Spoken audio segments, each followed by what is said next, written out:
Notre invité d'honneur est l'un des principaux artisans de la réussite de Canal+, qui vend la mèche au prix d'une liberté retrouvée. Voici vos grosses têtes. La nature fait bien les choses, qui fait trembler de plus en plus sa main afin qu'il boive de moins en moins. Jean-Jacques Perroni. On ne sait rien sur sa vie, sinon que sans doute par peur des représailles politiciennes, il se réfugie souvent en province. Bernard Mabille. Il a l'agressivité des grands timides. Jean-François Derek. Loin de Bercy et près du lac, Fabrice. Quand il répond à une question sur laquelle il ignorait tout avant de s'écouter parler, j'ai l'impression qu'il est visité par le Saint-Esprit. Jacques Balutin. Et puis notre invité d'honneur, il est passé de la culture télévisuelle à Paris à la culture des tomates dans le Luberon, Alain Le Greff. Alors le livre qui paraît mérite une explication. D'abord, il n'y a pas de point d'interrogation, donc on peut le considérer comme une affirmation. Vous regardez trop la publicité. Ouais. Et ça, vous pensez que tous les téléspectateurs d'aujourd'hui sont concernés? Oui, tout à fait. Enfin, je dirais que le message du livre s'adresse pas tellement aux spots publicitaires, c'est pas tellement ça qui me gêne, que la pression que les annonceurs et leurs intermédiaires mettent sur les programmateurs, de façon à aller toujours dans le même sens. Oui, mais attendez, ceux qui regardent la télévision, ce sont les consommateurs de télévision, absolument, les téléspectateurs. Bien sûr. Bon, donc, vous posez comme postulat qu'on regarde trop la télévision. Maintenant, si on en regarde trop, c'est parce que la télévision en propose trop. Oui, non, je pense pas qu'on regarde trop la télévision, mais qu'on est trop envahi par la publicité à la télévision et par le pouvoir de la publicité. Je pense que vous sous-estimez les entractes prostatiques que permettent les spots. C'est vrai. On a tous des besoins à satisfaire, un coup de fil à passer, les dames vont à la cuisine pour voir si ça ne brûle pas. C'est important, la télé. Moi-même, l'âge aidant, c'est clair qu'au milieu d'un film, une petite coupure de 3 minutes est bienvenue, toujours. Oui, même si on perd un peu le fil de l'intrigue. On perd le fil en marchant, hein? Non. Bah si, c'est une expression. La publicité, je voudrais pas, parce que je n'ai aucun intérêt là-dedans, la publicité à la télévision, elle sert à faire vivre les chaînes. Ouais. À ce propos, vous ne trouviez pas abusif, et bon, comme ça perdure, je devrais parler au présent, que Canal+ dispose à la fois du péage et de la publicité? Oui, alors Canal+ dispose de la publicité dans les plages en clair, c'est-à-dire à peu près 2, 3, 4 heures par jour suivant les grilles de programme, mais les plages cryptées, elles sont totalement libres de publicité. Ça sert à financer des programmes qui ne sont pas spécifiquement liés à l'abonnement, et on a pensé que c'était le bon équilibre pour cette chaîne-là. De la même manière, moi je suis pas contre la publicité sur TF1 et M6, c'est logique, c'est leur gagne-pain, donc on va pas aller contre ça. Vous êtes encore plus contre la publicité sur les chaînes de service public. En revanche, sur le service public, il me semble que la redevance devrait suffire à financer l'ensemble des programmes. Vous allez faire les belles affaires des 2 chaînes privées. Si on reste en l'état, bien évidemment, et si tout l'argent de la publicité va sur TF1 et M6. Et en revanche, si on crée une 3e chaîne privée en privatisant la 2, et c'est ça mon souci, sans que on pourrait donner avec la 2, en privatisant la 2, un vrai concurrent à TF1, et puis avoir un service public qui rend les services au public. Vous saluez la réussite commerciale et la réussite d'Audimat. L'une ne va pas sans l'autre de la TF1, qui est devenue d'ailleurs le principal média européen, en signalant quand même que la chaîne dont vous aviez la responsabilité avait baptisé TF1 la boîte à cons. Oui, c'était pas très très malin de la part des auteurs des Guignols à ce moment-là, et on leur a demandé de se taire rapidement. Les Guignols, vous avez présidé à leur lancement? Oui, tout à fait. Moyennant quoi, ils vous ont offert votre marionnette? Ils m'ont offert, c'était a priori un cadeau privé, c'était pas destiné à l'antenne, c'était à la fin de la première saison. Je trouve qu'on mon anniversaire tombe au mois de juin, et que je leur ai dit qu'on renouvelait l'émission, et donc ils étaient très contents, ils m'ont offert cette marionnette. Puis un jour, ils me l'ont emprunté, je l'ai plus jamais revu depuis 18 ans maintenant. Question de Monsieur Moza. Qui a dit: aujourd'hui on écrit mon cher ami à un homme qu'on n'a vu qu'une fois, comme les chiens, dès leur première rencontre, se font les dernières privautés. C'est assez beau, hein? C'est une jolie phrase. Et c'est vrai. C'est mort, ça. Alors, il n'a pas une réputation d'humoriste. Il est mort, donc ça s'arrangera pas pour lui. Il était académicien, et nous l'avons cité 2-3 fois parce qu'il avait de bonnes formules. Monterland? Monterland. Ouais. Excellente réponse de Jean-Jacques Perroni. Ah bah vous dites un gars qui est pas rigolo, c'est Monterland, ça vient tout de suite. Hein. Il y en a beaucoup des noms rigolos. Oui, ça, oui. Mais académicien, non. l'Académie. Il avait comme ça quelques saillies. Alors, Oui, de ah temps bah en oui. temps. Oui, quelques-unes. Oui. Quelques-unes dans une pissotière bien connue. Enfin, Ne dévoile pas tout. Il y en a encore qui ne le savaient pas. Écoutez, il était assez rigolo. Moi, je me suis trouvé une fois avec lui devant la dame du vestiaire de la Comédie Française. Nous tendions nos pardessus en même temps. La dame a dit: ces messieurs sont ensemble. Il a dit: ça se saurait.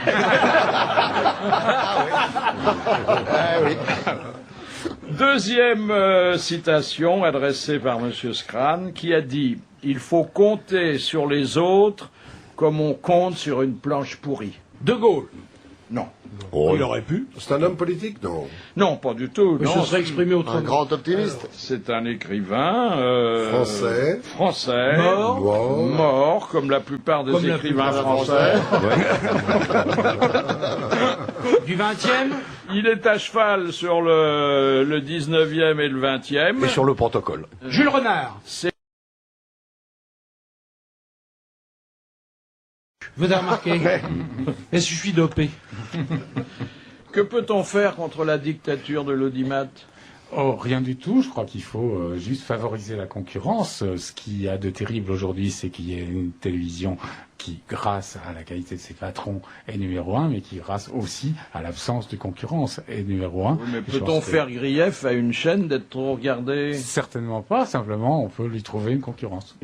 La favoriser et lui permettre aussi de venir s'établir en face et d'offrir des alternatives. Est-ce que vous tenez toujours dans le même mépris les émissions de divertissement? Non, j'aime bien le divertissement. J'ai passé d'ailleurs une large partie de ma vie à faire du divertissement. Ouais, J'ai vous avez beaucoup dit de que, par goût pour le exemple, l'émission de divertissement Vespérale de votre ancienne chaîne, 20h10 pétante, vous ne l'auriez pas mise sur l'antenne? Je crois qu'il y a aujourd'hui sur Canal+ deux émissions d'accueil qui succèdent, celle de Denisot et celle de Stéphane Bern. Ça se ressemble un peu. Et elles se ressemblent terriblement, elles ne prennent aucun risque, il n'y a pas d'invités inconnus, c'est toujours les mêmes people qu'on voit partout. Et je pense que quand on a deux émissions d'accueil, il faut en cibler au moins une, lui permettre de nous faire découvrir des gens.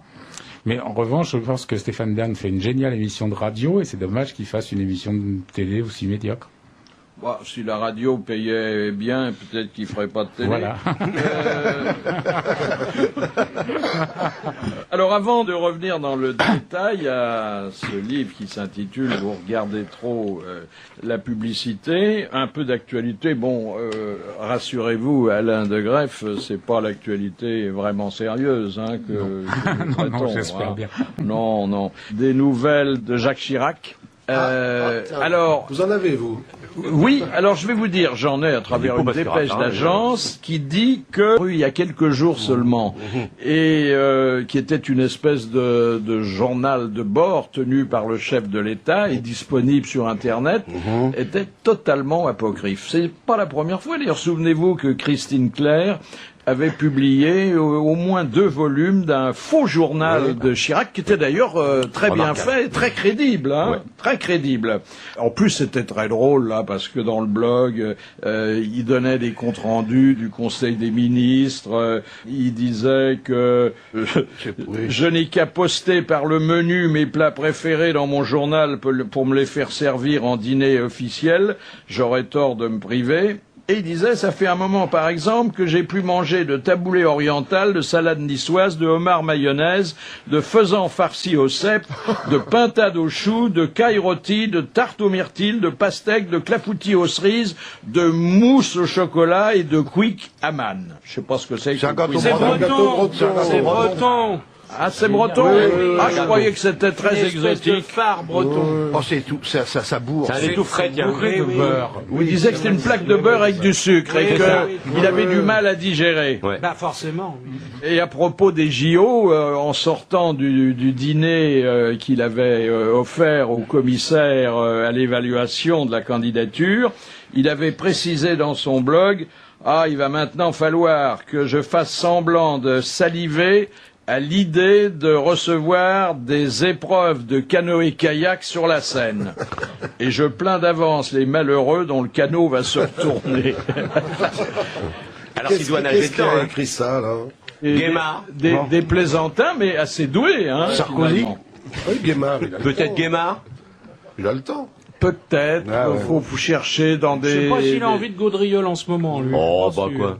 Qu'est-ce qu'il est devenu d'ailleurs, un Guémard? Il a monté Dans sa dans- voix. Il a monté un truc d'appartement, il est dans Il est l'immobilier. dans l'immobilier. Il vend que des 600 mètres carrés. Ah ouais. J'ai vu Donc, bon, il fait il que a du monté beau. un truc de déménagement, j'ai vu le camion Guémard, là, l'autre Oui. jour. C'est une nouvelle unité de surface. Il y a le hectare, c'était 10 000 mètres carrés, maintenant il y a le Guémard, c'est 600 mètres carrés. On m'avait dit, moi, qu'il s'était engagé dans l'armée et qu'il La Légion il avait été affecté à Paris à la caserne Duplex. Une déclaration de Madame Chirac, elle est authentique, elle. Elle a une belle formule qui, d'ailleurs, ne nous apprend pas grand-chose, mais qui remet les pendules à l'heure. Elle dit « Ceux qui savent ne parlent pas, et ceux qui parlent ne savent pas. » C'est à propos de la candidature, la troisième éventuelle. candidature de son mari Bah oui. à la présidence. C'est Raffarin qui lui a écrit ça, non? Mais c'est vrai qu'il y a d'un côté le secret d'État, observé par quelques personnes, et puis de l'autre, plein de gens, dont nous d'ailleurs, qui bavassons à longueur d'émissions sur des sujets que nous connaissons pas du tout. Une bonne nouvelle, on peut se demander d'ailleurs si Christo, le célèbre emballeur, après vous, Fabrice, Je vous remercie. ne sauvera pas la planète parce que la Suisse, qui déplore d'avoir perdu 1/5 de la surface de ses glaciers en 15 ans, en raison du réchauffement climatique, va investir des sommes très importantes pour emballer ces glaciers. En latex, alors. En latex. Ils vont faire des Esquimaux, quoi. Mais la comment mise sous cellophane, de toute façon, est générale. Hein. Vous-même, vous remarqué, êtes oui. parfois sous cellophane. Hein. Ah, hélas. Mais comment ils vont? C'est pas possible. Attendez, ne sous-estimez pas ce genre de technique. Absolument. Si vous passez sur la Côte d'Azur, vous voyez sur la plupart des collines des filets. Des filets. Les filets. Et comme ce sont des filets très fins et que ce sont des collines roses, on dirait des vieilles Anglaises qui sortent de chez le coiffeur. Ah bon? Ça doit être agréable. Contre le filet saignant. Ça fait envie. C'est pour empêcher les pièges. Pour empêcher les pierres de tomber. Oui, c'est vieux comme Ah merde. oui, mais entre empêcher les pierres de tomber et d'emballer le et glacier. emballer un glacier, Ah c'est mais quand le même autre glacier chose. il tombe, il emmène pas le dire. filet avec lui. Hein. Revenons à nos moutons. parce Et que nos ça- moutons aujourd'hui, eh ben, c'est la télévision, vue à travers le prisme du livre d'Alain de Greff. Alors, voilà donc une aventure que vous avez vécue, pas tout à fait au début quand même, hein. La Canal, vous étiez là, J'étais là. mais un an pas avant avec un an avant un le poste démarrage. de responsabilité comme celui. J'étais directeur de la production. Oui. J'étais supposé m'occuper des émissions que nous allions fabriquer. Ouais. Donc, vous avez mis par exemple sur l'antenne Groland. Oh oui, il y a Oui. quelques années. Très bien, oui, gros, là. C'est drôle. Très Une bien. des meilleures émissions. Ouais. Ah oui, Ouais, ouais. C'est Bizarre. c'est d'un mauvais goût très réjouissant. J'adore ce mauvais goût. C'est vraiment très tendre et héritier très, d'Harakiri. très Là, vous allez vulgaire, être très à l'aise ici. Voilà. Non, mais c'est j'avais c'est fait vraiment l'ouverture, héritier Philippe. d'Harakiri du professeur Choron. Ça, c'est. oui, ouais, vraiment bien. Philippe, moi j'ai fait quasiment l'ouverture de Canal. Ben oui, Fabrice Vous vous était rappelez, avec nous, il Tout faisait le s'achète. trottoir. Je faisais le trottoir déjà. Eh oui. Oui. Tout s'achète, une une expérience tout à fait étonnante. Absolument, c'était formidable. C'était un très joli étonnant, concept, ouais. très jolie Au idée. tout début de Canal+, moi j'avais écrit Mythofolie pour Absolument. vous. Ouais, c'était audio avec Michel Galabru qui faisait Homer.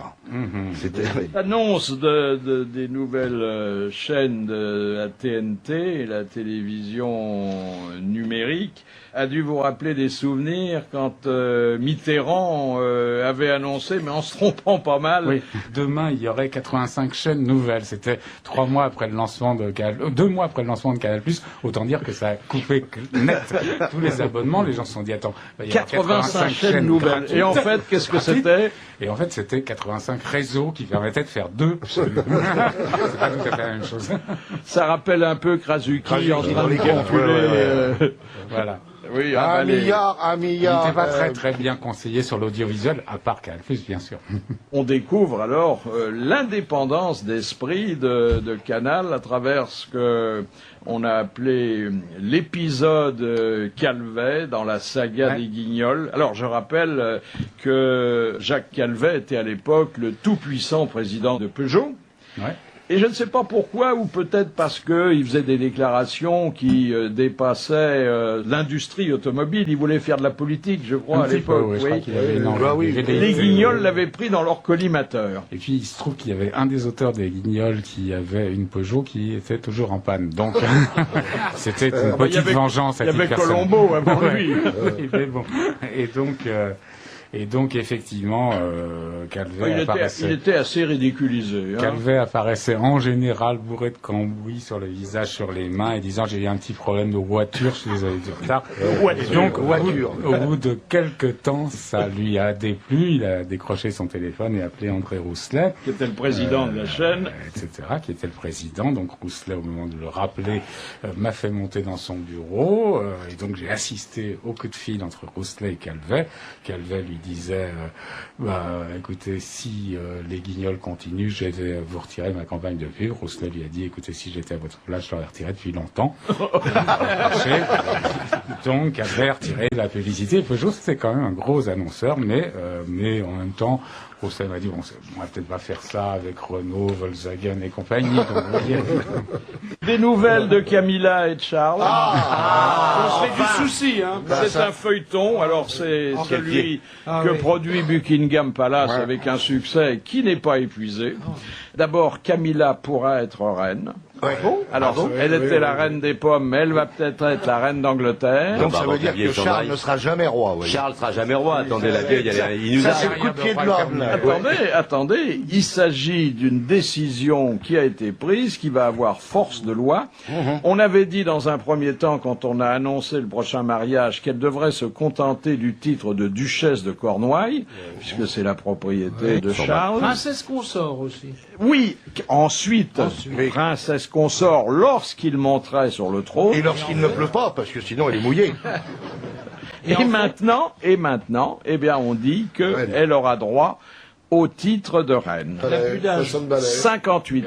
58, 78. 78. Si elle vit autant que la vieille au jean, là, Eh bien, il aura une situation vers 82 ans. ça va. Et je vous dis pas la tronche de Camilla quand il va avoir 82 piges. Déjà qu'elle est regardable, alors à ce moment-là, putain, ça va être l'enfer. Non, Charles, il est à 2 ans de la retraite sans avoir commencé à bosser. nous.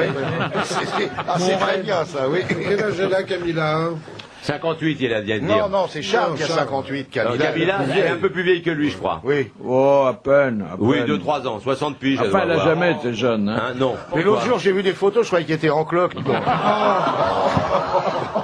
Il n'y a qu'à regarder ses dents. À vue de nez comme ça, on va regarder ses dents. Tu veux qu'on les regarde? Il est comme les... Vous ne confondez pas avec les chevaux qu'elle Mais c'est- monte, non? c'est pareil, c'est pareil. Oh, attendez, pourquoi regarder les dents de Camilla? Ben parce qu'on voit que ça. On voit ça et son cul. Les dents quand elle est de face et son cul quand elle est de dos, on voit que ça. C'est gratuit. ça. Alors, il y a une explication quand même quoi à ce revirement des pouvoirs publics britanniques. C'est que, Expliquez-vous. d'abord, il n'était pas question qu'elle soit princesse de Galles parce que ce titre Parce qu'elle se sera grattée. à Lady Di. Et ensuite, parce que pour qu'elle ne devienne pas reine, il faudrait changer la législation des 17 pays du Commonwealth où le monarque britannique est considéré comme chef Les d'État. chefs d'État, bien Ah sûr. oui. Eh oui, eh oui. Donc c'est par c'est fainéantise Donc, elle qu'elle sera va reine. se retrouver reine. mais Elle ça sera peut reine. aussi, vous l'avez dit tout à l'heure avec beaucoup de justesse, indiquer que Charles sera jamais le roi. trône, comme certaines vilaines maladies, sautera une génération Oui. Oui. et que ce sera un des petits princes dont on oui. connaît d'ailleurs l'espièglerie, qui se retrouvera sur le trône D'Angleterre. britannique. Et puis alors, Ah, Charles a fait un cadeau, non plus à Camilla, mais à ses enfants.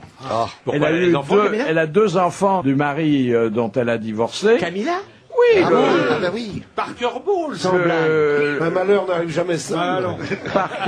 Parker Bowles, surnommé le cocu magnifique, lui avait donné 2 enfants, Tom et Laura, Oui. et ils auront 3 millions d'euros de rente. C'est un don de leur futur beau-père. Ah, c'est pas mal. C'est sympa, ça. Ça, hein. c'est bien. C'est bien. Bien vu. Il est Un bien. homme qui sait vivre. Il hein. va être aimé, cet homme. Oh oui. Il y a de quoi aller au bistrot, hein. On commence à respirer. Avec du pognon Oui. comme C'est ça, on peut. annuel, c'est Oui, annuel. de rang. Annuel, oui. On Rente peut. annuelle. Ah, oui. Ils peuvent remettre leur tournée, hein. C'est 6 millions. Je suis un fils naturel de Oui. Camilla Parker Bowles. Moi, je trouve qu'il est finalement assez sympathique. Qui c'est, Charles Oui. Mais il Bah peut pas oui. être mauvais. Il peut pas être mauvais, se taper un boudin pareil et tout. Regardez, c'est un pauvre garçon, hein. Il est charitable, déjà. Regardez, sa mère l'empêche d'accéder au trône, tout ça, ça vit vieux dans la famille. Le père est une brute sanguinolente.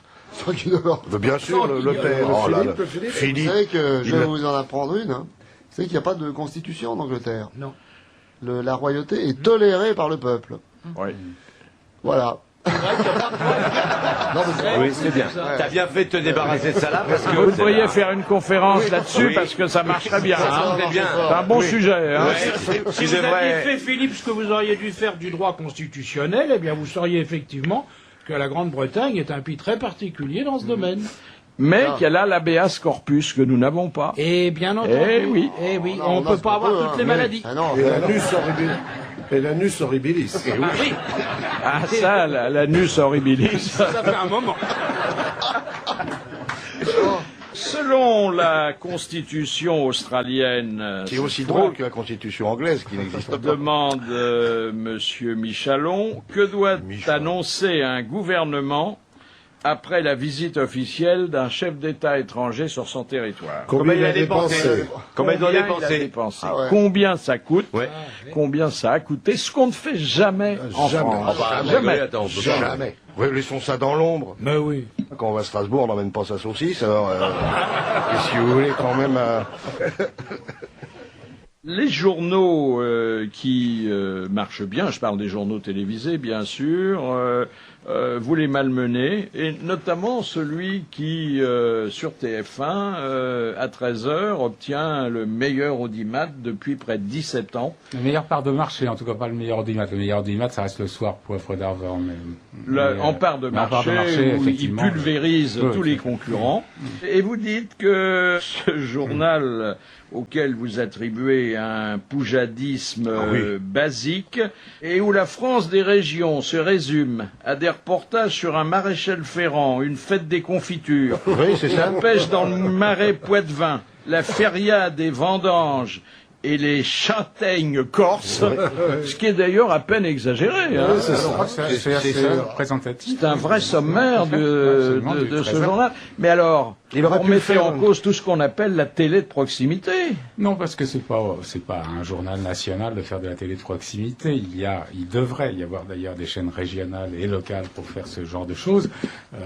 Je crois qu'on attend d'un journal national un petit peu plus d'ambition, comme d'ailleurs celui de TF1 le soir en a, manifestement autour de Poivre d'Arvor. Je pense qu'il y a quelque chose là qui est axé sur l'audience, avec énormément de talent, parce que Mais Pernod c'est est un formidable, la télé de présentateur. proximité, et dans le journal de 13h et même plus tard, quand vous voyez des braves gens qui apparaissent sur l'écran avec leur nom, Madame Chombier, et que Madame Chombier, que toute la France va connaître, dit, eh ben oui, j'étais en train de faire un roux quand ça a explosé, je suis sorti, il n'y avait plus rien, c'est quand même un témoignage irremplaçable. Hein.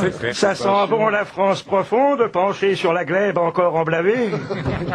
C'est ça, hein. Alors en revanche, dépend. Ça dépend. la télé-réalité, ça, c'est à prendre avec des pincettes. Hein.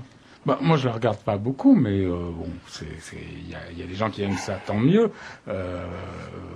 Voilà, je pense que quand même, c'est d'abord et avant tout le spectacle de l'humiliation de ces jeunes gens. Mais cette télé-réalité a contaminé les supports en apparence plus sérieux. Vous rappelez, c'est vrai, nous l'avions noté ici, que par 3 fois, Le Monde a fait sa une sur le LOF. C'était un phénomène de société. Ils se sont raccrochés à ce phénomène de société alors qu'ils l'avaient pris avec beaucoup de dédain dans les semaines qui précédaient. Tout d'un coup, quand c'est là que ça fonctionne bien, eh ben même Le Monde se dit il faut quand même enfourcher cette monture. Vous rappelez cruellement d'ailleurs que Loana, puisque bon, c'était l'héroïne de cette émission, avait révélé que son bébé caché et abandonné à la DAS, elle le récupérerait si l'émission marchait bien. On n'a jamais eu de nouvelles du bébé. Non. Hein?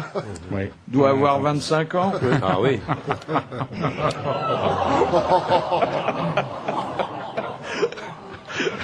Quelle fête catholique célèbre-t-on le 1er janvier? L'épiphanie, oui. Non? La circoncision La circoncision de qui? de Jésus. De Jésus. Bonne réponse. C'est pas Joseph, pourquoi vous me dites ça? Ça peut pas être...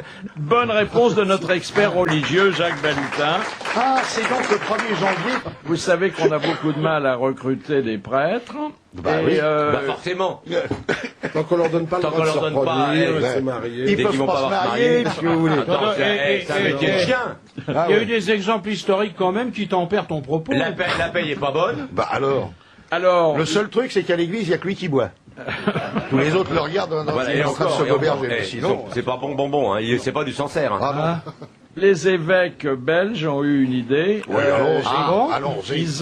Ils lancent un DVD qui présente le métier de prêtre. Ah bah oui, mais c'est pas bête. Mais ils disent la vérité ou ils enjolivent? Non, ça dure 30 minutes, ça s'intitule Prêtre aujourd'hui, pourquoi pas. Pourquoi pas. Bien sûr, tu vas être prêtre Et aujourd'hui. ils expliquent que c'est un vrai métier, ça c'est vrai. hein. Oh là. Et Et Annie Cordy chante la bonne du curé, puisqu'elle est belge, elle aussi, ça anime le DVD. Non, mais c'est bien Bon, oui. et bon, c'est, si vous voulez, la transposition de Oui Chef. C'est mieux faire connaître un métier pour susciter des vocations. Oui, oui. Vous l'avez pas le DVD, j'aurais bien le voir. Moi.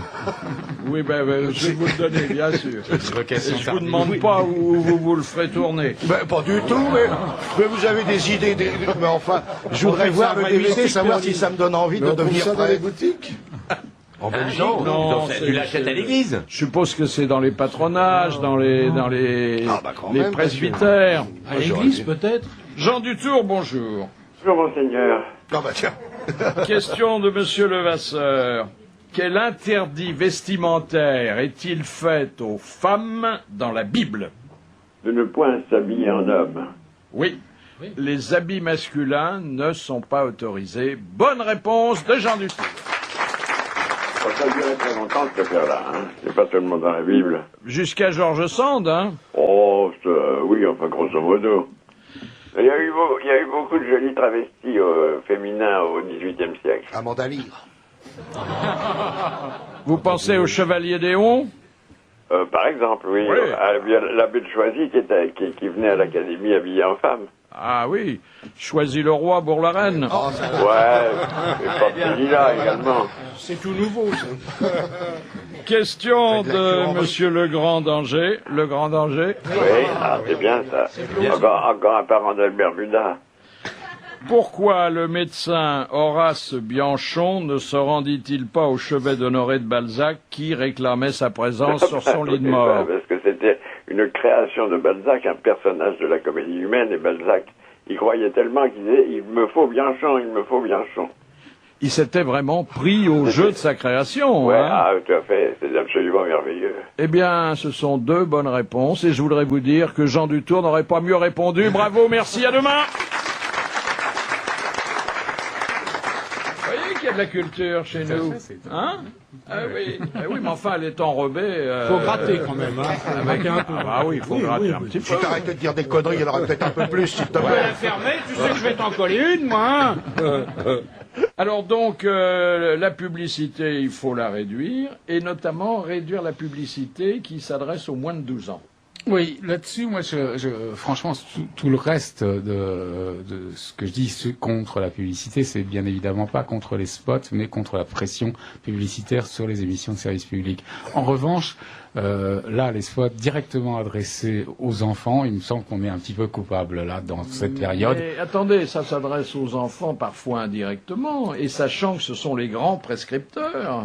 Totalement, mais quand il s'agit de spots qui vantent les mérites des sucreries ou des produits gras à l'intérieur même des émissions pour les enfants, des dessins animés, des choses comme ça, il y a des choses qui me choquent terriblement. Oui. Je crois qu'on met en danger la santé des enfants pour l'avenir. Alors je dirais que c'est un aspect totalement annexe dans mon livre, mais il me semble quand même que là, c'est un problème auquel on devrait réfléchir et résoudre, comme l'ont fait les Scandinaves d'une certaine manière, les Suédois. C'est moins dangereux que de faire la publicité pour le nougat dans une émission à destination des seniors. Oui, c'est sûr. Mais bon, c'est pas très loin quand même. C'est vrai que ça colle au dentier. Hein. C'est sûr. Vous avez des soucis, Philippe? Ça va. Je voudrais vous faire entendre, pour enrichir votre dossier publicitaire, une confidence de Darry Cole, la pub télévisée. La pub, ça sert, parce qu'ils ont inventé Ronron, c'est une marque pour chat, pour chien, tout ça. Et puis, c'était tellement bon et appétissant qu'un jour, un gars en a pris, et puis il s'est mis à en prendre, puis tous les jours, midi et soir, il n'arrêtait pas d'en prendre. Alors tout le monde disait, fais gaffe, c'est pas bon, c'est pour les chats et les chiens, mais toi, c'est très mauvais, chimiquement, ça va. Il a rigolé, comme ça, il en a pris pendant des mois et des mois, et puis avec des grosses doses. Et ben, les gens disaient, ah, tu vas voir, un jour, tu auras... Et ben, il rigolait, ben, n'empêche que, il s'est fait écraser par un camion, hein.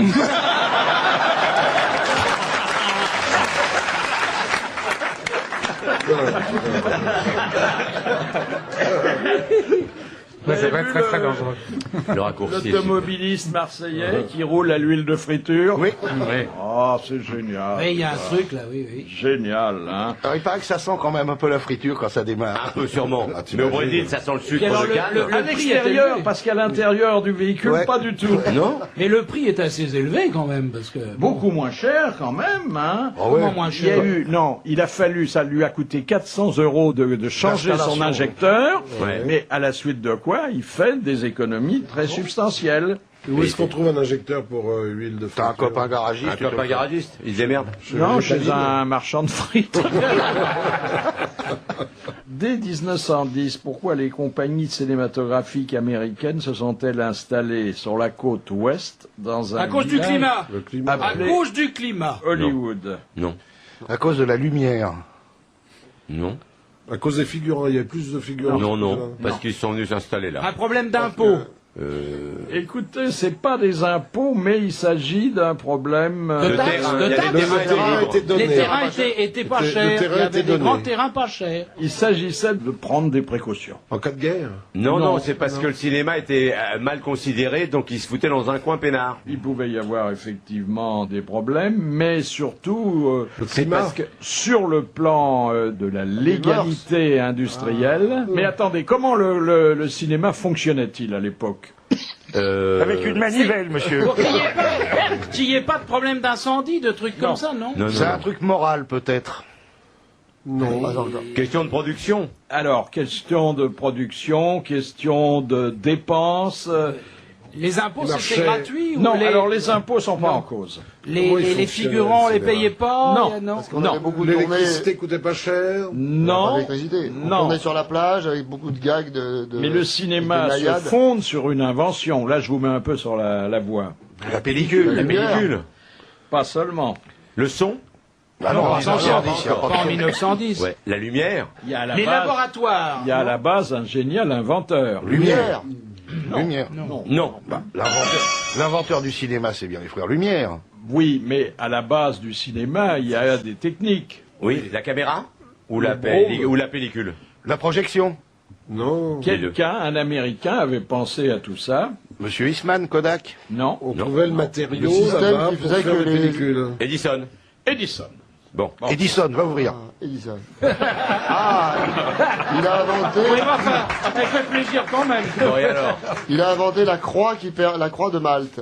Thomas Edison. Oui, Thomas, c'est un copain. Oui, Thomas. Donc, il était propriétaire Américain. des brevets. Oui. T'es américain? Ah ouais. Et il habitait là-bas. Il était américain, puisque le jour où il est mort, il y a eu un deuil national et Oui. tout s'est arrêté. Il n'y avait pas à payer pendant de une heure. brevet Et ils payaient pas de droit En Californie. à Edison s'ils étaient à Hollywood. en Californie. Parce qu'ils n'étaient pas dans le même état. On progresse.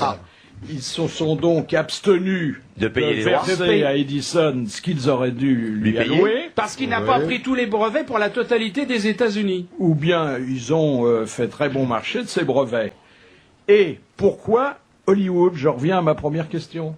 Parce que Pourquoi c'était pas. Parce que. Regardez la carte. C'était C'était près du Mexique. À côté du Mexique. C'est près du Mexique alors. Donc, Et alors, ils pouvaient il y avait passer pas- la frontière, il y c'est avait pas- emmerdé. Ils voilà. allaient développer au Mexique. Dès qu'il y avait des problèmes, ils passaient la frontière et ils allaient au Mexique. Eh ben, c'est une bonne réponse de Jacques Balutin et merci à Fabrice. Vous faites aux animateurs de télévision un procès que j'espère vous ne nous ferez pas après nous avoir rendu visite. C'est le rythme des émissions. Vous dites tout le monde semble persuadé qu'en allant plus vite, il va se passer plus de choses.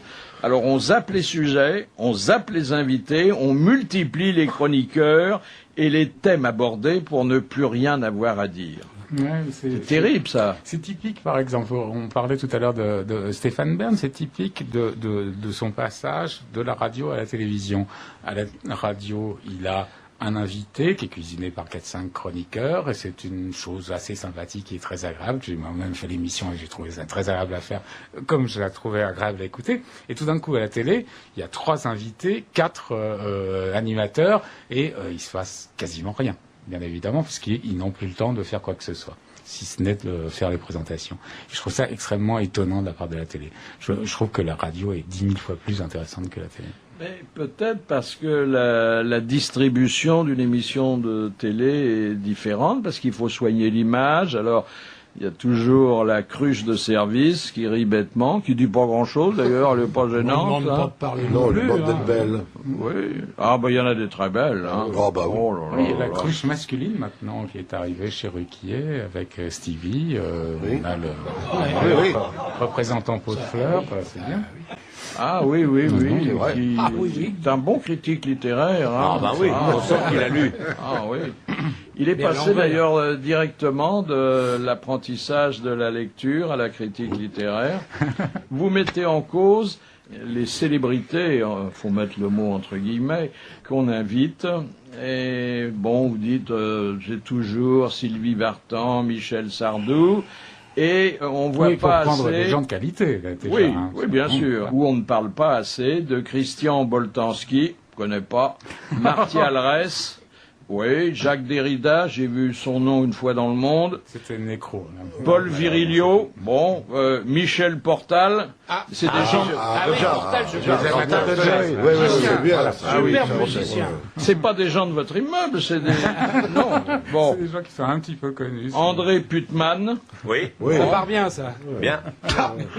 Jean Nouvel et Philippe Stark, ben ils ont été nos invités ici, C'est très tous bien, les deux, absolument. et ils étaient très bien. Hein. Eh oui. De temps en temps, quand même, la télé-réalité ne marche pas. Hein. J'ai Par décidé bonheur, de oui, de temps en m'écrire, les colocataires, ça n'a pas été des réussites. Hein. Oui, oui, heureusement, de temps en temps, ça se plante. Donc, il y a une bonne chance que dans les 45 ans qui viennent, ça s'arrête, quoi. Et vous avez aimé Oui Chef. Ah oui, j'ai adoré ça. C'était une émission, là, plus un documentaire avec l'intrusion de la télé, réalité qui Dans un venait milieu filmer professionnel. des apprentis, Oui. cuisiniers, mais franchement, Ben, ça a été bien, piqué ça. par de l'émission anglaise. Le oui, mec qui fait totalement. ça en C'est Angleterre. Jamie Oliver qui avait fait ça à l'origine en Angleterre et c'était formidable. Et la version française était pas mal du tout. Est-ce que c'est pas vexant que toutes nos idées, on dit des concepts dans votre métier, on Ouais. doive les acheter à l'étranger? Je crois que c'est dû au fait que de plus en plus, les patrons de chaînes sont des gens de marketing, des gens de finance, des gens qui n'ont pas l'habitude de prendre des risques. Il y a de moins en moins de professionnels. C'est-à-dire, les géomètres ont remplacé les saltimbanques. voilà, et donc c'est facile de se présenter devant un géomètre en disant voilà, telle émission a fait tant en Italie, c'est très bien sur tel public, un petit peu moins bien sur tel autre, telle émission a fait tant en Angleterre, on y va, tandis que tiens, voilà un concept, une idée nouvelle, et on ne sait pas ce qui va se passer, là ça fout les jetons. Moi, j'ai plein d'idées pour la télé-réalité, je voulais faire Canicule. Ouais. Ça se passe en plein mois d'août dans un hospice de vieux, il n'y a qu'une bouteille, et celui qui la trouve, il est sauvé. Bien. Ça devrait marcher. Ça devrait marcher. Ils n'ont aucune imagination, ils vont refuser, c'est sûr. Et on peut animer l'émission par Castelli. Sauf s'ils ont le sponsoring d'eau minérale. Ah bah oui. Appelez ça plutôt Canicule Story. Oui, si vous voulez. Hein, parce que bon, vous connaissez le nouveau sport olympique, le haka-pei? Ah oui, par cœur. Ça consiste à dévaler une pente à 50 degrés, accroché nu à un tronc d'arbre. Ils vont faire ça à Montmartre, alors c'est olympique aussi. Ils vont faire ça à Et Paris. les médaillés sont les survivants uniquement. Il y a aussi le lancer d'enclume qui est plaisant. Ah, c'est pas mal Attaché au non plus, dentier, ça fait Mais beaucoup alors, rire. un tronc d'arbre. Ça peut être très dangereux, le sport. Alors, regardez, notre ami Jean-Yann avait imaginé qu'on ferait les épreuves de lancer du marteau se dérouleraient à Roland-Garros. Le nombre de morts. Hein. C'est la Non, télé-réalité de demain. Il y a une idée, là. Hein. Mais attendez, qui c'est qui a inventé ce jeu à la con, là? C'est pas olympique. Ça ne me paraît pas. C'est quel... Non, ça peut Oui, pas être mais tu la penses ça tout de suite à la poubelle, qu'on sache un peu. C'est pas de chez nous. Non, mais bien sûr. Et c'est pas olympique. non, bah non. Mais c'est qui a inventé ça? Un Je sais malade. pas, Un fou. des bûcherons. Des Des bûcherons. Canadiens qui s'emmerdaient. Des Canadiens, oui, c'est ça. Voilà. Qu'est-ce que il faut penser de Caméra Café, sinon que vous n'aviez pas décelé le succès que ça pouvait rencontrer? Non, j'avais trouvé ça pas mal, mais j'avais tellement de choses vous l'avez sur pas l'antenne pris, hein. que je l'ai pas pris, et ouais. puis c'est parti Ouais, ailleurs. vous êtes passé forcément. à côté. Oui, non, mais je suis passé à côté de pas mal de choses. Mais oui. attendez, c'est grave pour un directeur des programmes. Oui, mais à un moment, on peut pas tout faire, on peut pas tout avoir. On prend le meilleur, on prend ce qui va marcher. Comme c'est facile. Il y avait deux, trois trucs, déjà. Et un gars, une fille. Un gars et une fille, moi je trouvais ça pas bien du tout. Je trouve qu'il y a deux comédiens formidables qui enlèvent le morceau, mais je trouve que l'humour est franchement très médiocre. Je crois que c'est remarquablement bien joué, c'est tout. Oui, bah c'est déjà pas mal. C'est très bien, Puis mais c'est bon, très court, si on n'aime pas, c'est... Oui, effectivement. Hein On peut passer à autre chose. Je voudrais saluer en notre nom à tous Michel Delbos. Bonjour. Bonjour. Alors, vous êtes pharmacienne. Docteur en pharmacie, voyons. Bon, bah c'est bien, docteur La en langue pharmacie. française est très riche, mais quand même. Bon, nous, on est acheteurs de médicaments seulement, mais on était fait pour se rencontrer. Oui. Et j'ai voulu vous interroger sur quelque chose qui ne fait pas encore les grands articles dans la presse, mais de petits articulets de quelques lignes. Le thermomètre. Non. Les pharmaciens voudraient être des prescripteurs de médicaments, bien sûr. Est-ce que c'est pas d'abord une concurrence déloyale à l'égard du corps médical? Non, ce n'est pas une concurrence. D'abord, c'est une fraction de la profession pharmaceutique qui a soulevé cette idée. Personnellement, je pense que ça demanderait d'être étudié avec plus de profondeur parce qu'on ne peut pas se substituer aux médecins. On ne pourrait être qu'en exercice parallèle. Non mais attendez, il y a déjà une substitution. Quand on souffre d'un rhume, on va pas toujours chez le médecin, on va voir le pharmacien et il est à ce moment-là prescripteur. Oui, tout à fait. Mais non, notre rôle est un rôle de conseil. Et je pense que c'est bien de nous donner les moyens d'être de bons conseillers et de bons orientateurs, c'est-à-dire d'envoyer chez le médecin lorsque c'est nécessaire et ne pas s'entêter. Mais alors attendez, quand est-ce que c'est nécessaire, étant donné que vous n'allez pas soumettre le client à un examen, il va pas passer de radio Justement, chez vous. le problème qui se pose dans ces projets, c'est que nous ayons un espace de consultation et que nous soyons là pour recevoir sur rendez-vous nos patients, ce qui pour l'instant me paraît totalement... Attendez, vous allez avoir une consultation consultation? Tout à fait. Ce sera une consultation et nous délivrerions ce qui serait appelé une opinion thérapeutique. C'est-à-dire que tout est dans les mots. Et le médecin, il va vendre des médicaments? Oui. Écoutez, ça existait déjà. Il y a eu des médecins pro-pharmaciens, mais je pense que... Oui, dans les campagnes. En fait, nous serons des médecins génériques, quelque part. On aime beaucoup les substituts en France. Attendez. Peut-être que ça va faire des économies à la Sécu, hein? Peut-être. Oui, c'est à voir. Attendez, est-ce que vos consultations, vous les ferez payer en plus des médicaments? Oui, évidemment. Mais bien sûr, pourquoi nous n'aurions pas payé? Bonjour madame la pharmacienne, je viens vous voir parce que je suis en train de pisser en couleur. Auriez-vous des antibiotiques, s'il vous plaît? C'est quelle couleur, s'il vous plaît? Les couleurs olympiques, j'espère. Oui. Oh non, pas du tout. Et de quel œil le Conseil de l'Ordre des médecins voit-il cette idée? Écoutez, pour l'instant, je crois qu'aucune instance professionnelle vraiment officielle, c'est-à-dire l'Ordre des médecins et l'Ordre des pharmaciens, ne s'est prononcée. Les sondages font part de 33 à 40% d'opinions favorables des médecins, mais tout cela reste du domaine, pour l'instant, de l'utopie pure et simple. C'est une frange de la profession qui exprime ce vœu. Dernière question, ce vœu correspond à quoi? Qu'est-ce qui vous a donné l'idée, alors que vous avez fait des études bien sûr très poussées, que vous exploitez des commerces florissants, de vouloir ajouter un autre volet à votre activité? Ce n'est pas ajouter un autre volet, c'est peut-être la reconnaissance justement de nos compétences dans le domaine du conseil. C'est l'amour-propre alors? Exactement. Vous savez, rien n'est plus agréable que d'être caressé dans le sens du poil. La cochonne. Bon, et ben attendons la suite, ça promet d'être intéressant. Merci Michel Delbos. Au revoir. Ça existe déjà à la campagne. Hein. Oui, on l'a dit, les pro-pharmaciens, on a dit aussi que, bon, il y avait toutes sortes de gens qui consultaient, cela dit... Moi, en Bretagne, ma femme, je la fais soigner par le vétérinaire. Qui, lui, vend des médicaments. Oui, qui vend des médicaments. C'est vrai, le vétérinaire vend des médicaments. Le médecin ne vendrait-il pas les médicaments? Mais quand votre femme a mis bas, la dernière fois, c'est le vétérinaire. On a éteint la lumière, ils arrivaient tous comme les papillons. Vous avez connu Jean-Marie Messier quand il s'est emparé de Canal? Je suis parti à ce moment-là, j'ai quitté à ce moment-là parce que je vous voyais sentiez pas le vent ces là. choses-là.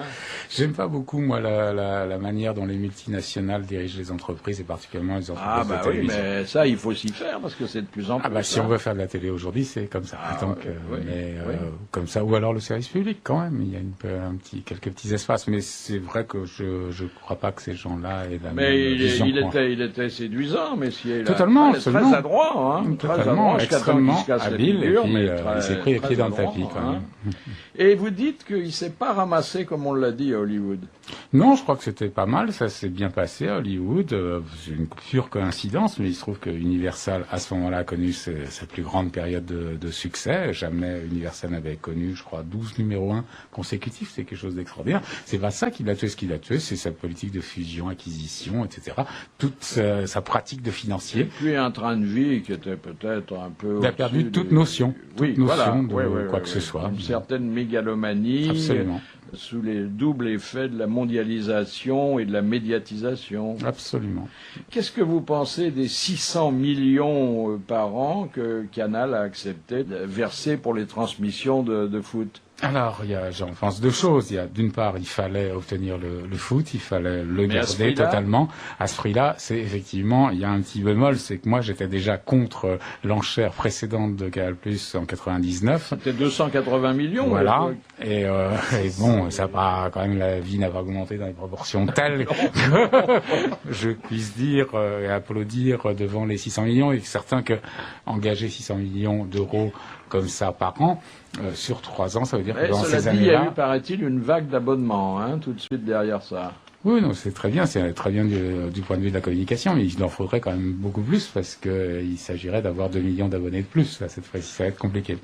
Vous n'avez pas seulement manqué de flair pour Caméra Café, vous avez dit il y a 13 ans que Jean-Pierre Foucault était incapable de devenir un animateur de prime time. C'était à Antenne 2, là, j'étais encore à Antenne 2 à ce moment-là, on était avec les Ah, vous avez du nez, hein?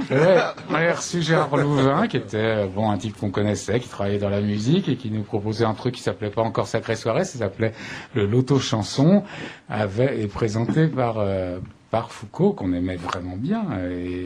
On aimait bien, mais à d'autres heures. Mais voilà. Non, à cette heure-là, ça marchera jamais. Comme quoi, on n'a pas toujours le nez. Oui. Même quand on a des gros comme Lescure et moi. Question de Madame Lanvie. Dans quel film Johnny Hallyday a-t-il interprété Retiens la nuit?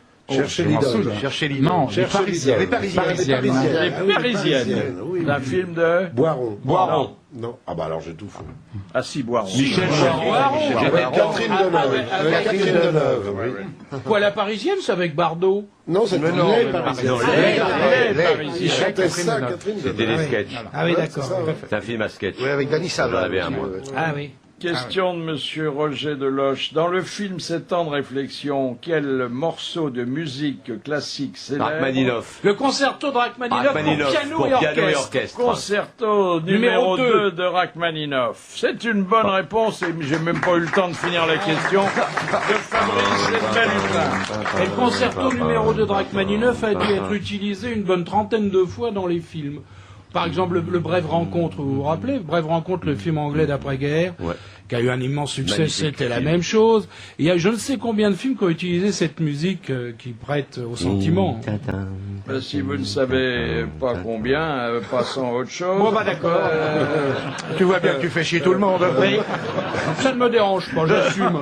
Il faut être précis. Alors, comment vous occupez votre retraite? D'abord, est-ce que c'est une retraite définitive ou est-ce que vous avez envie de reprendre du service dans la télévision? Pour le moment, j'avais de besoin de m'occuper de moi et de ma santé, ce qui était le plus important. Je vais regarder un petit peu ce qui se passe, mais compte tenu de ce qu'est le paysage audiovisuel français, je pense que c'est pas dans ce pays, en tout cas, que je reprendrai du service. Préférez le paysage du Luberon ou vous êtes Alors, on dit retiré? Luberon, hein, je Luberon. voudrais préciser, il n'y a pas de et accent il y a aigu pas sur de- les Parisiens qui oui, disent oui. Luberon, mais nous, en Provence, on dit Luberon. Luberon. Voilà. Luberon. Ouais, non, je préfère effectivement la Provence. Et qu'est-ce que vous faites alors là-bas? Vous faites un peu de culture, mais de Un la petit peu, culture, monsieur, franchement tranquille. Hein, je suis les conseils de Jean-Pierre Coff pour Vous élever faites les votre tomates. tomate, hein. Voilà. Oui. Donc j'ai une douzaine de variétés de tomates et puis c'est tous pas les mal, aromates ça. qui vont avec. Et puis je m'arrête là. Pour le reste, je vais chez le marchand qui fait ça beaucoup mieux que moi. Vous les vendez au marché? Non, je les partage avec mes amis parce qu'il y a un moment où la production vers le 15 août devient très très forte et là j'en offre. Oui, mais le beaucoup. 15 août, il y a les galas d'amateurs de chanteurs de variété. Vous pourriez vendre vos tomates. Non, ici, non, franchement, la chance en Provence, c'est qu'on a le festival des pianos de la Roque d'Anteron, et donc il n'y a pas besoin de lancer de tomates. Mais vous faites pas que de la tomate, vous faites du Non, basilic. je fais beaucoup d'aromates, et donc des tas de sortes de basilic, une dizaine de sortes de basilic chaque année à peu Que près. vous cultivez tout à fait. vous-même. Oui, ça c'est pas très compliqué. Il faut dire que pour un jardinier débutant comme moi, c'est le b.a.-ba, c'est bon. Ah, il faut quand C'est même simple. aller acheter des graines. Bien sûr. Question de Monsieur Cellier. Dans quel film Hitchcock a-t-il fait sa dernière apparition? Leto. Non. Frenzy. Frenzy. Alors, c'est une silhouette, bien sûr. Comme d'habitude. C'est son dernier film. Le dernier film, et je vous donne la date parce que je sais que ça vous aidera pas, 1976. C'est un film de lui ou qui n'est pas de lui? Quelque chose, non? Fenêtre Bah sur oui, cour. c'est un film de lui. Bah, il aurait pu le Ah, faire pour un copain. que c'est Fenêtre Fenêtre sur sur cour. Mais non. Qui a tué quelque chose, non? C'est pas ça? Non. Qui a tué? Il y a que qui C'est a pas tué Harry. Frenzy, non? Non, c'est pas Frenzy, non. C'est quoi alors? Non, il y a un kidnapping avec une fille dans un coffre, je me souviens. Ah, bah c'est pas Leto. Non, pas les taux, non. C'est L'étal. Bon, Monsieur Cellier de Rodez et moi de Paris, nous attendons. Oui, bah attendez. Bah, vous ne fatiguez pas beaucoup, Philippe. Hein? C'était joué par qui? Oui. Il sait pas, c'est pas sur l'affiche. C'est pas sur l'affiche, il sait pas là. Il sait pas. Il peut se foutre de notre gueule, Il sait pas mais marqué, il Je sait pas. peux vous dire que Oui. c'était interprété par d'excellents acteurs. Ça veut dire que c'est pas sur le papier, donc Jean-Jacques, il connaît même pas le film lui-même, il l'a pas vu. C'est pas Frenzy le dernier? Non, Ben, moi je croyais que c'était Moi, je Frenzy. croyais que c'était Frenzy le dernier. Nous croyons, oui. Si c'est le dernier, Ouais, c'est c'est Frenzy. évidemment. C'est pas le dernier alors. Non, c'est pas le dernier, il a pas dit dans le dernier, il a dit dans quel film? Bah si. Écoutez, Non, je- parce qu'il est apparu pour la dernière fois, il a pas dit dans le dernier film. Ah oui, c'est vrai. Ça. Et c'est peut-être pas un film de lui. C'est Mais non. c'est ce que j'ai dit, on m'a dit. Si, c'est un film de lui. Ben, a dit Philippe, c'est mais... pas les Charlots font l'Espagne. C'est pas Laurent. Eh bien, Monsieur Cellier a bien mérité ses 300 €. Bravo. Oui, bravo. Ce film qui date de 1976 s'intitulait Complot de famille. Voilà. Voilà, qu'est-ce que ça veut dire, voilà. Parce que c'est ce que je voulais dire. Ah, ben oui. Je suis jamais vu. Je suis témoin. Et la cuisine, qu'est-ce que vous faites alors qu'elle sort vos chevaux de bataille? Ça dépend des saisons. Je suis assez fan. J'adore faire les risottos. Mais bon. Vous faites votre risotto à quoi alors? Tous azimuts. Ça va des plus simples, genre parme et romarin, à des choses un peu plus sophistiquées en fonction des champignons qu'on peut ramasser en automne. Ah, vous ramassez le champignon? Ah oui. Allez, ça y est, ça va encore délirer dans le sexuel. Là. Ça y est. Les ramasser, moi je les Dans le attrape. Luberon, il y en a là-bas. Ben, dites donc, pourquoi vous dites du mal comme ça de la chanson canadienne, enfin franco-canadienne? Ça me casse les oreilles, moi. Je trouve qu'on n'entend plus que ça. Ah oui. C'est C'est une une invention. musicale franco-canadienne, c'est pénible, je trouve ça. Enfin, ce sont nos cousins. Oui, bien sûr, qui ils restent sont chez eux. gentils, en plus ils sont sympathiques, mais franchement, ils feraient bien de rester chez eux. La chanson anglo-saxonne, c'est pas là ça? J'écoute que du jazz et sans chanteur, de préférence. Dis donc, si on montait une petite radio de jazz, moi ça me travaille depuis longtemps. J'en ai une petite, si tu veux, je suis à TSF, ça s'appelle. et c'est Très très bien, bien. TSF. Voilà. Ah oui, c'est une... Oui, j'adore. Il y a une phrase que vous citez et qui résume bien le climat actuel et hélas, on peut dire l'abaissement du niveau culturel. On demande aux gens ce qu'ils ont fait hier et ils répondent « J'ai rien fait, j'ai regardé la télé ». C'est un grand classique. C'est vrai, et c'est assez atterrant. Tout à fait. C'est assez attirant, mais en même temps, il y a quand même des raisons d'espérer. Il faut pas, il y a pas que des choses désespérantes sur la culture. Une chaîne comme Arte en France a une part de marché d'environ 4,5% de part de marché, alors qu'en Allemagne, elle fait aux environs de 1, voire un petit peu moins. Donc on peut se dire, on peut se vanter d'être quand même plus intéressé, 4 fois plus intéressé par la culture que les Allemands. Ouais, c'est peut-être parce que les Allemands ont plus d'occupation. Voilà. Elle est très bonne, elle est très bonne.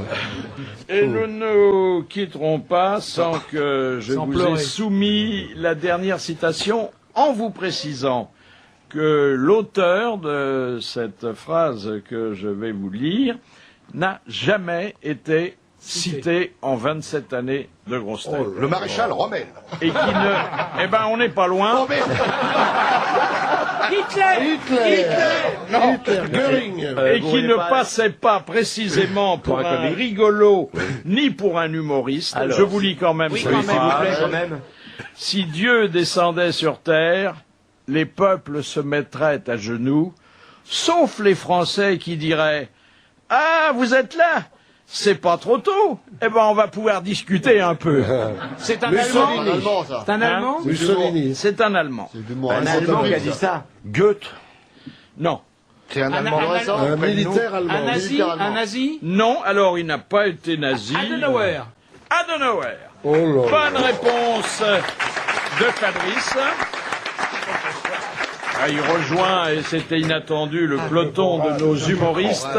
Merci Alain de Greff d'avoir publié et de nous avoir parlé de Vous regardez trop la publicité, un panorama, un bilan, mais aussi quelques suggestions pour la télévision. Merci, bravo, à demain.